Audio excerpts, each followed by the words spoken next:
வணக்கம். நம்ம ஏற்கனவே நரம்பு மண்டலத்தின் வகைப்பாடுகள் மற்றும் அதன் செயல்பாடுகள் அதை எல்லாத்தையுமே பார்த்துட்டோம். இன்னைக்கு வந்து ஆட்டோனமிக் நர்வஸ் சிஸ்டம், அதுக்கு கீழே வர sympathetic nervous system, parasympathetic nervous சிஸ்டம்னா என்னன்னு பார்க்க போறோம். இது actually central nervous system, peripheral nervous system. Peripheral nervous சிஸ்டத்துக்கு கீழே somatic nervous system, autonomic nervous system. Autonomic nervous சிஸ்டத்துக்கு கீழே இருக்கிறத நம்ம பார்க்க போறோம்.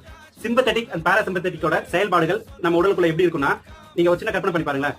ஹஸ்பண்ட் அண்ட் ஒய்ஃப்குள்ள சண்டை, இல்ல யாருக்கோ சண்டை அப்படின்னு வச்சுக்கோங்களேன். அவங்களோட எமோஷன்ஸ் எல்லாம் எப்படி இருக்கும்? ஒரு மாதிரி பதட்டமா, பிபி அதிகமாகும், ஹார்ட் ரேட் அதிகமாகும், டக்குன்னு வார்த்தை அப்படியே விட்டுக்கிட்டே இருப்பாங்க, ஃபைட் இன்க்ரீஸ் ஆகிட்டே இருக்குல்ல. இன்னொரு உதாரணம் சொல்ல பாருங்க. நாய் நம்மளை தொட்டது கடிக்கிறதுக்காக எப்பயுமே இல்லாத அளவுக்கு வேகமா ஓடும். திடீர்னு நம்மள அறியாமே நமக்கு ஒரு பயங்கர எனர்ஜி எங்க தான் வந்து தெரியும், அவ்வளவு ஸ்பீடா ஓடும். சோ அப்ப நம்மளோட உடல் கண்டிஷன்ஸ் எப்படி இருக்கும்? எல்லா லெவலும் வந்து ஹார்ட் பீட் அதிகமா இருக்கும், பிளட் பிரஷர் அதிகமா இருக்கும், பிரீத்திங் அதிகமா இருக்கும். இந்த கண்டிஷன் தான் சிம்பத்தட்டிக். இந்த கண்டிஷன்ஸ்ல எவ்வளவு நேரம் இருக்க முடியும்? நாய் போயிட்டதுக்கு அப்புறம் நம்ம ஒரு இடத்துல அப்படியே ரிலாக்ஸ் ஆகும் இல்லைங்களா? சோ அந்த ரிலாக்ஸிங் வந்து ஒரு குறிப்பிட்ட டைத்துக்குள்ள கிடக்கிற நார்மல் லெவலுக்கு வந்துரும்ல. அந்த நார்மல் லெவலுக்கு வர ப்ராசஸ் இருக்கு இல்லையா, அதுக்கு பேர் தான் பாராசிம்பத்தட்டிக் நர்வஸ் சிஸ்டத்தோட செயல்பாடு. சோ அடுத்த வீடியோல சந்திப்போம்.